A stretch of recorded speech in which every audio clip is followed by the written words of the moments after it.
앞에 나오신 여러분 모두를 주님의 이름으로 환영합니다. 우리 좌우에 계신 분과 함께 인사 나누겠습니다. 반갑습니다 라고 서로 인사 나누시겠습니다. 네, 반갑습니다.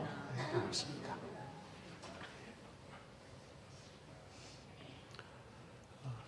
바울 사도는 로마 교회에 편지하면서 1장에서는 이방인들의 죄를 폭로했습니다.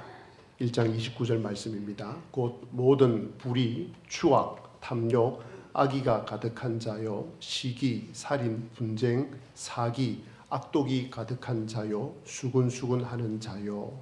그리고 2장에서 유대인의 죄악을 고발합니다. 하나님으로부터 율법을 받은 사람들로서 이방인들보다 훨씬 더 도덕적이고 종교적이라 생각되지만 그들 역시도 이방인들과 동일한 죄를 짓고 있었습니다. 또 할례를 받아서 자동적으로 하나님의 자녀라 생각하면서 율법을 지키지 않는 유대인들을 향해서 무할례자들이라고 고발했습니다. 그리고 오늘 3장에 와서 1, 2장에 대한 결론을 내립니다. 그런데 바울 사도는 이 결론을 내리기 전에 오늘 1절에서 9절에서 매우 어려운 논리를 펼치고 있습니다.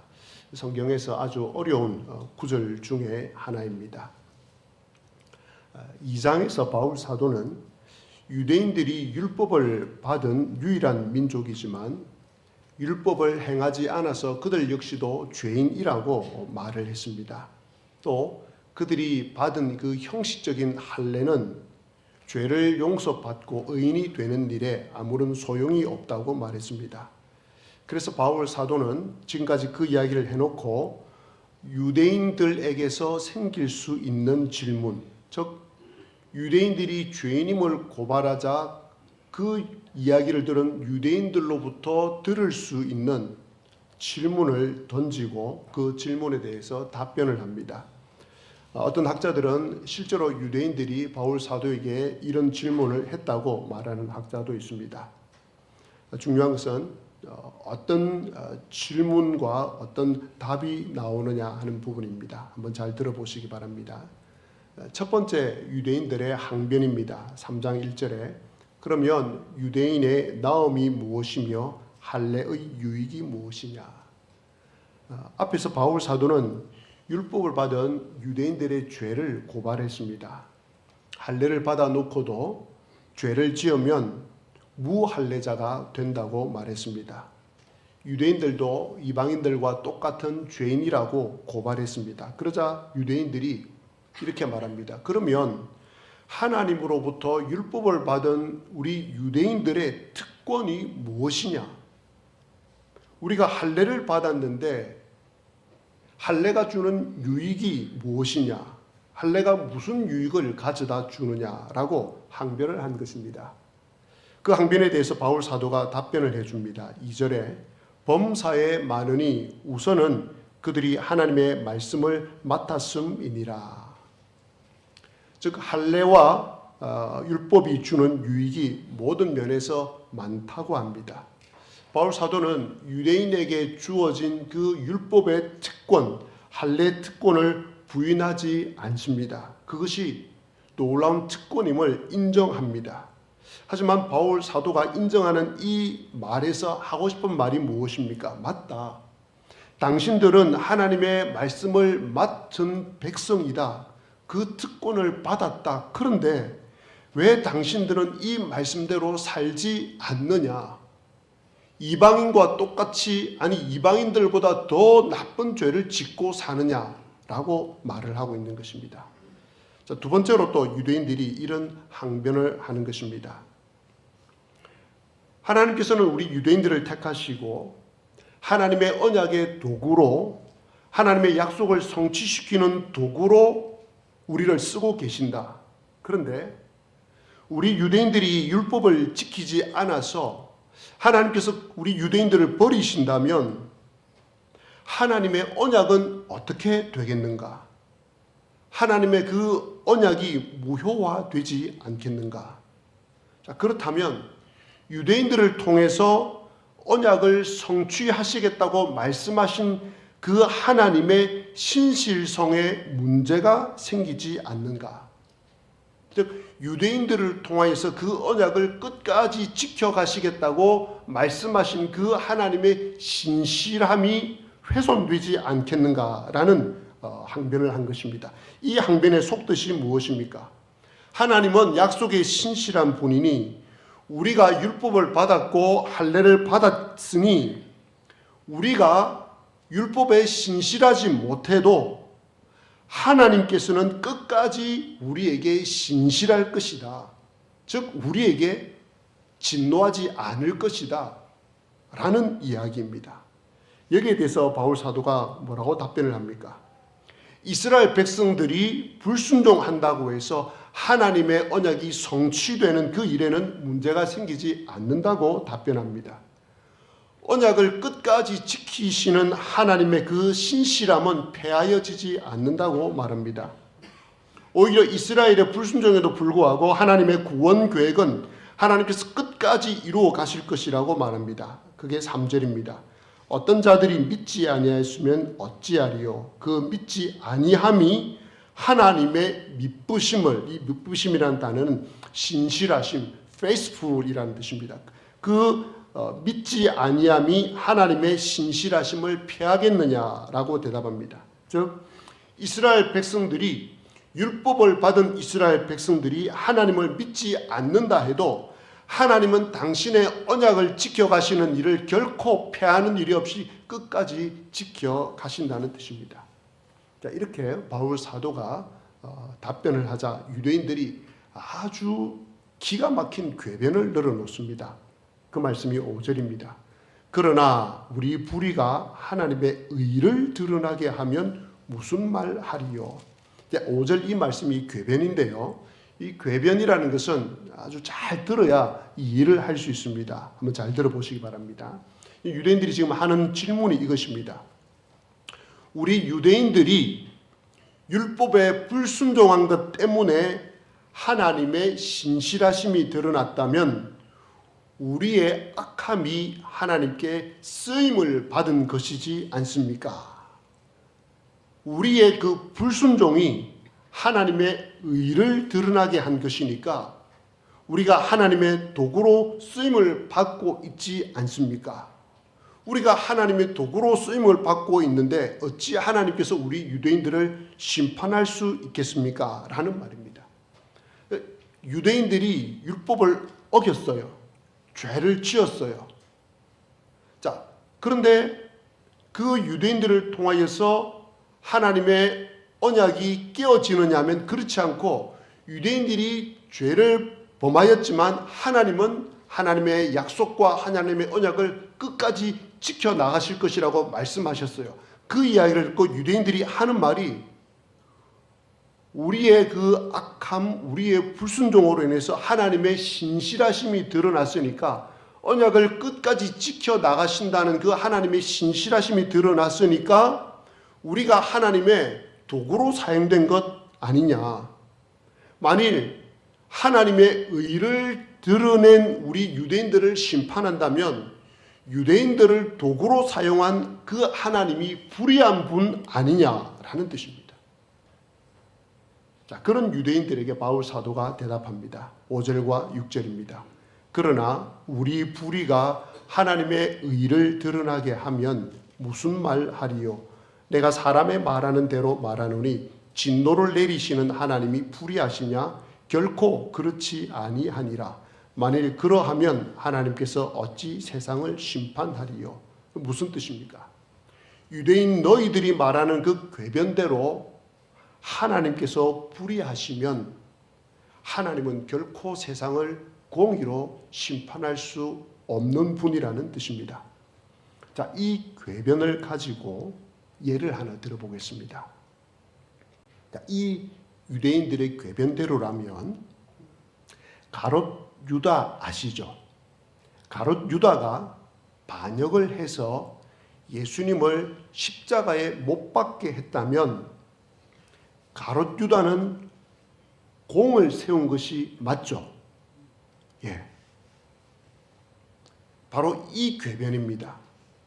가롯 유다가 반역을 해서 예수님을 십자가에 못 박게 했다면 예수님을 십자가에 못 박아서 사람을 구원하는 그 일에 가롯 유다가 공을 세운 것이 아니냐 하는 것입니다. 가롯 유다의 배신으로 예수님께서 십자가에 돌아가셔서 구원주가 되지 않았느냐? 하나님의 의가 드러난 것이 아니냐? 그런데도 하나님께서 가롯 유다에게 벌을 준다면 가롯 유다를 도구로 사용한 하나님은 불의한 분이지 않느냐라는 궤변입니다. 그러나 바울 사도는 사람의 불의가 하나님의 의를 드러내었다고 해서 그 사람의 불의가 용서될 수는 없다는 것입니다. 자, 이렇게 해서 이제 바울 사도가 1절에서 9절에서 유대인들로부터 들을 수 있는 그 항변에 대한 답변을 다 해줍니다. 자신들이 죄인이 아니라고 주장을 하기 위한 질문이요 항변입니다. 거기에 대해서 바울 사도는 일일이 답변을 하고 반박을 합니다. 왜 그렇게 합니까? 너희 유대인들이 어떤 궤변과 어떤 질문을 다 쏟아내고 죄인이 아니라고 율법을 받은 자여서 할례를 받은 자여서 우리는 죄인이 아닙니다라고 어떤 변명을 다 쏟아내도 너희들 역시 죄인이라는 것을 증명해 주기 위해서였습니다. 이렇게 증명을 하고 나서 바울 사도는 1장에서부터 오늘 말씀, 즉 1장에서 이야기한 이방인들의 죄들, 그리고 2장에서 말한 유대인들의 죄들, 그리고 오늘 3장 1절에서 9절에서 유대인들의 궤변에 대한 질문, 거기에 대한 결론을 내리고 있습니다. 9절 말씀입니다. 그러면 어떠하냐? 우리는 나으냐? 결코 아니라. 유대인이나 헬라인이나 다 죄 아래 있다고 우리가 이미 선언하였느니라. 무슨 뜻입니까? 유대인이나 이방인들을 죄인이라고 선언했듯이 바울 자신과 로마 교회 성도들 모두도 유대인이나 이방인들보다 결코 나은 점이 없는 죄인이라는 것입니다. 자, 그리고 이어서 10절에서 뭐라고 말합니까? 기록된 바 의인은 하나도 없나니 의인은 없나니 하나도 없으며 깨닫는 자도 없고 하나님을 찾는 자도 없고 다 치우쳐 함께 무익하게 되고 선을 행하는 자는 없나니 하나도 없도다라고 말합니다. 이 10절에서 12절이 인간의 본질입니다. 창조 이후 인간이 타락한 이후로 지금까지 한 번도 변한 적이 없는 인간의 본질입니다. 세상은 많이 변해왔습니다. 정말 많이 변해왔습니다. 변하지 않은 것이 없다 할 만큼 정말 많이 변해왔습니다. 그리고 앞으로도 계속 변할 것입니다. 그러나 결코 변하지 않는 것이 있습니다. 바로 인간입니다. 인간의 본질은 변하지 않습니다. 인간의 본질이 변하지 않기에 세상에 어떤 유토피아가 온다 해도, 어떤 복지국가가 온다 해도, 어떤 대단한 살기 좋은 사회가 온다 해도 사회는, 세상은 인간의 죄성으로 인해서 나타나는 모든 것으로 말미암아 악할 수밖에 없습니다. 그럼 인간의 본질이 어떻습니까? 모든 인간은 율법을 따라 살아가는 유대인들이나 율법이 없는 이방인들이나 하나님 앞에서 아무도 의롭지 못합니다. 모든 인간은 하나님을 찾지 않습니다. 자신을 하나님 앞에 두지 않습니다. 여러분 외에 예수님을 안 믿는 밖에 지나다니는 분들에게 한번 물어보시기 바랍니다. 당신은 모든 삶을 행할 때, 모든 행동을 할 때, 모든 말을 할 때 하나님 앞에서 생각하고 고민하고 말하고 행동합니까? 하나님 앞에 당신이 서 있습니까? 하나님이 당신의 삶에 걸림돌이 됩니까? 아니요 라고 이야기를 합니다. 하나님이 없기 때문에 그렇습니다. 하나님을 자신 앞에 두지 않을 뿐 아니라 인간은 자신이 하나님이 되려고 하기 때문에 하나님을 밀어냅니다. 그래서 모든 철학과 사상과 종교 그 어디에도 기독교의 하나님을 위한 공간은 없습니다. 그래서 모든 인간은 하나님을 깨닫지 못합니다. 모든 인간은 하나님을 향하지 않고 하나님과 반대로 행동합니다. 그 결과 모든 인간은 한쪽으로 치우쳐서 무익한 존재, 무가치한 존재가 되었습니다. 선을 행하지 않는 사람이 되었습니다. 무정한 사람이 되었습니다. 자, 이렇게 말씀드리면 반론을 할 사람도 있을 것입니다. 세상에 위인과 선인과 의인이라 칭할 사람이 얼마나 많은데 어떻게 그렇게 말할 수 있습니까? 정말 그럴까요? 이 세상에 의인과 위인과 선인이라 일컬어지는 모든 사람들을 한 사람도 빠짐없이 다 불러와 보십시오. 그들에게 당신은 위인입니까? 당신은 선인입니까? 당신은 의인입니까? 라고 물으면 단 한 명도 빠짐없이 아닙니다. 결코 아닙니다. 라고 손살에 칠 것입니다. 단 한 사람이라도 예, 저는 선인입니다. 저는 의인입니다. 저는 위인입니다. 라고 말할 사람 없을 것입니다. 여러분도 잘 아시다시피 위인 전기를 읽어보면 위인들의 훌륭하고 탁월한 업적이 많이 소개되고 있습니다. 그런데 그들의 감추어진 뒷모습, 비인간적인 모습, 죄인된 모습이 또 다른 책에 기록되어 있는 것을 알고 있지 않습니까? 의인은 없나니 하나도 없습니다. 바울 사도는 여기서 멈추지 않습니다. 한 걸음 더 나아갑니다. 죄인의 구체적인 모습을 밝힙니다. 13절에서 16절입니다. 그들의 목구멍은 열린 무덤이요 그 혀로는 속임을 일삼으며 그 입술에는 독사의 독이 있고 그 입에는 저주와 악독이 가득하고 그 발은 피 흘리는데 빠른지라 파멸과 고생이 그 길에 있어 평강의 길을 알지 못하였고 그들의 눈앞에 하나님을 두려워함이 없느니라.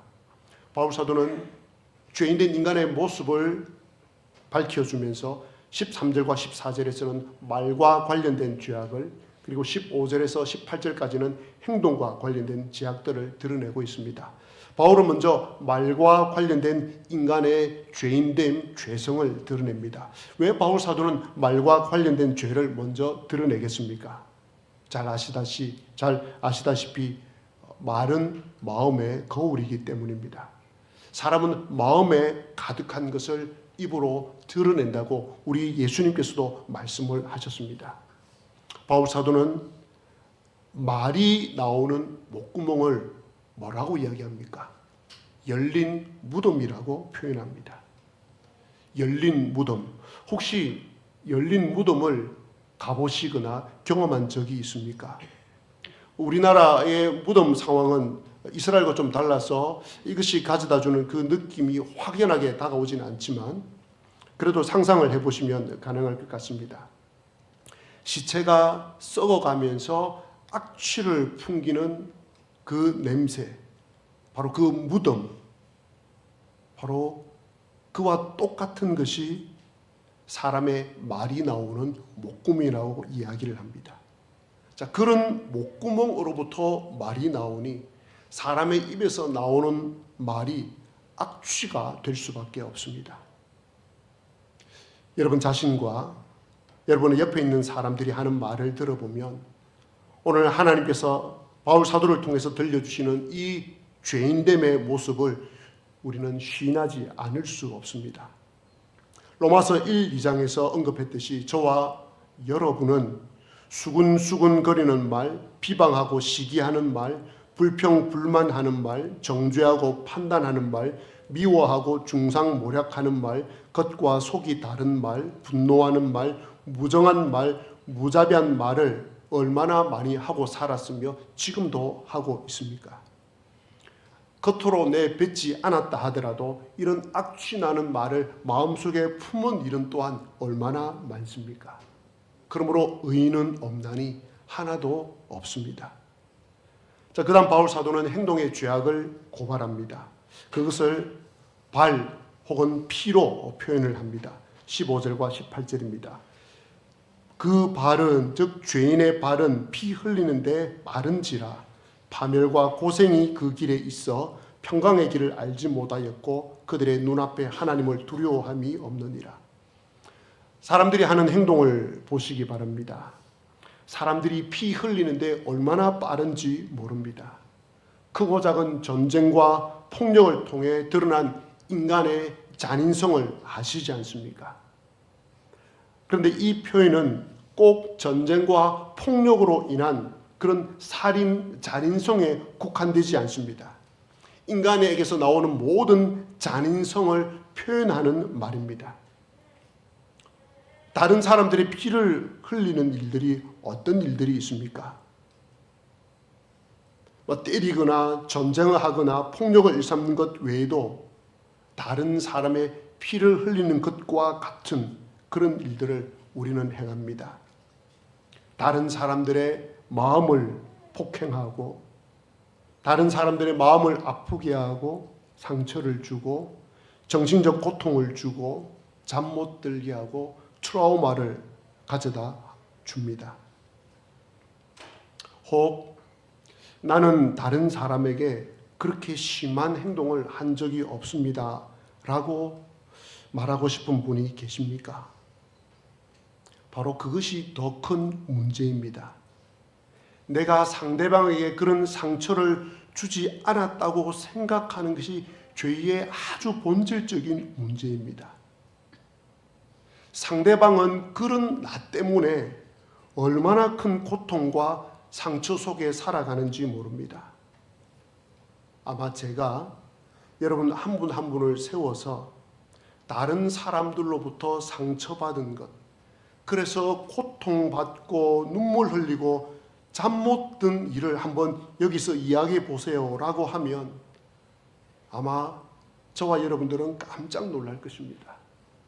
자신의 그 죄악이 드러나서 자신의 그 악함이 드러나서 부끄러워서 이 자리에 앉아 있을 사람 아무도 없을 것입니다. 바로 그런 죄인된 인간의 행동의 결과가 무엇이라고 말씀합니까? 파멸과 비참함입니다. 16절에 이 고생이란 단어는 비참함이란 단어로 바꾸어 번역하는 것이 더 좋습니다. 파멸과 비참함이며 평강이 없습니다. 그러므로 의인은 없나니 하나도 없습니다.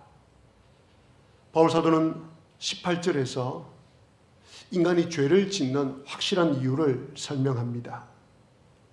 그들의 눈앞에 하나님을 두려워함이 없느니라. 인간이 죄를 짓는 이유, 가장 확실한 이유는 창조주이시며 심판주이신 하나님을 두려워하지 않기 때문입니다. 하나님이 없다고 생각하기 때문입니다.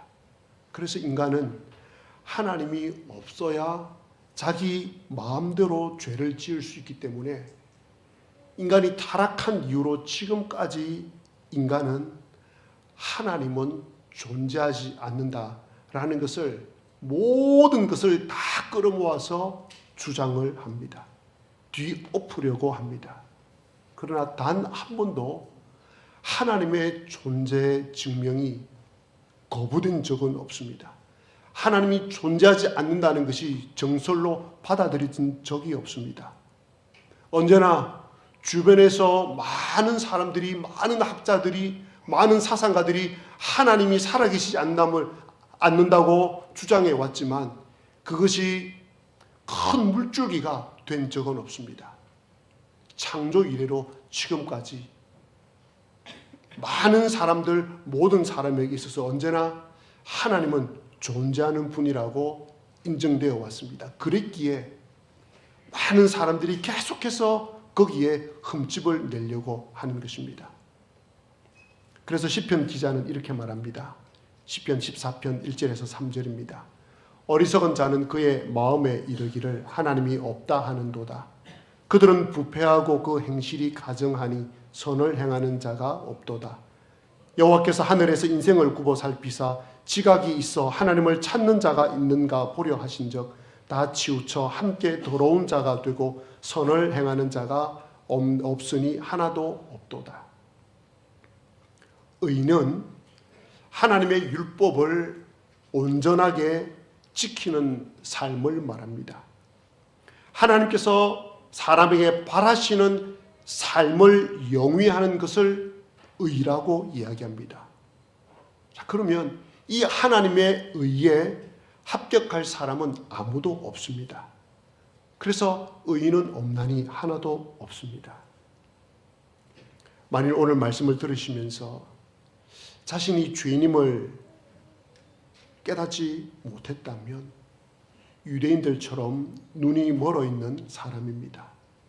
말씀을 보고 말씀을 듣기는 하지만 그 말씀의 뜻을 제대로 알지 못하고 있는 것입니다. 오늘 말씀을 들으시면서 이 말씀을 문자적으로 이해는 하지만 그 말씀이 나에게 무엇을 의미하는지는 아직 깨닫지 못한 사람입니다.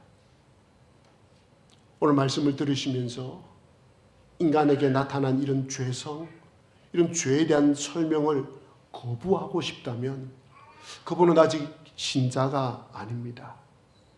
죄로 가득 찬 인간의 모습을 보면서 나 자신이 본질적으로 죄인임을 깨닫지 못하는 사람은 그리스도인이 아닐 것입니다. 그저 여러 가지 이유로 단지 교회만 나오는 사람일 뿐입니다.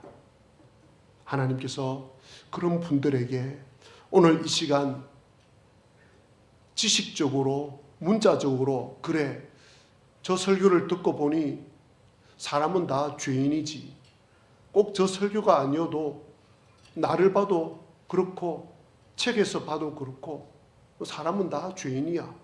죄인 아닌 사람이 어디 있어? 라는 수준이 아니라 정말 하나님께서 나에게 하나님 앞에 서 있는 내가 본질적으로 죄인이라는 사실을 깨닫게 해주시기를 바랍니다. 혹 오늘 말씀을 들으시는 가운데 처음으로 나 자신이 죄인임을 깨닫는 분이 계십니까? 그러시다면 예수님에게 나의 모든 죄를 고백하고 용서해 달라고 기도를 드리시기 바랍니다. 그리고 그 예수님을 나의 구세주와 나의 주인으로 영접하고 싶다고 말씀드리시기 바랍니다. 그러면 주님께서는 내가 지은 과거의 죄와 현재의 죄와 앞으로 지을 모든 죄까지 하나님께서는 다 용서해 주십니다.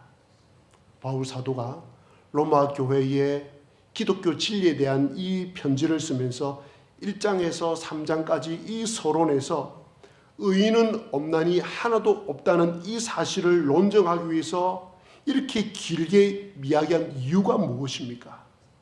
기독교는 인간이 죄인이라는 것으로부터 죄인됨의 고백이 있어야 하는 것으로부터 출발하기 때문입니다. 구원은 내가 하나님 앞에서 본질적으로 죄인이라는 것을 깨닫는 순간이 있어야 합니다.